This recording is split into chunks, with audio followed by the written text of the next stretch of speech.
Tout le monde pensait que le vieux monsieur Leroy était un vieil homme aigri et seul. Mais le jour de son enterrement, toute la ville a compris qui il était vraiment. Je m'appelle Clara, j'étais sa voisine, et ce que j'ai découvert a changé ma vision de la vie. Monsieur Leroy vivait dans une petite maison délabrée. Il ne parlait à personne et refusait toute aide.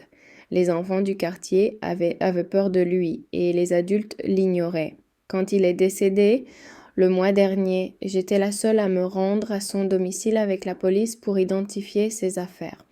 Sur sa table, il y avait une simple enveloppe avec mon nom dessus. À l'intérieur, une clé et un petit carnet. Le carnet contenait des centaines de noms et des dates. En l'ouvrant, j'ai réalisé l'incroyable.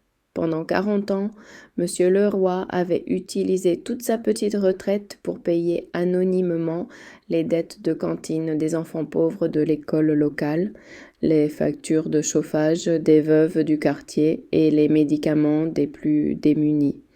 Il vivait dans la pauvreté totale, mangeant de la soupe froide, pour que d'autres puissent vivre dignement.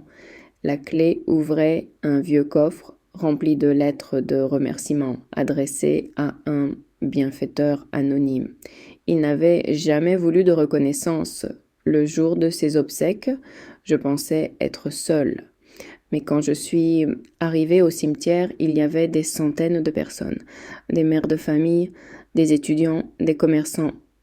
Tous étaient là pour celui qui les avait sauvés sans jamais dire son nom. Monsieur Leroy n'était pas seul. Il était le cœur invisible de notre ville.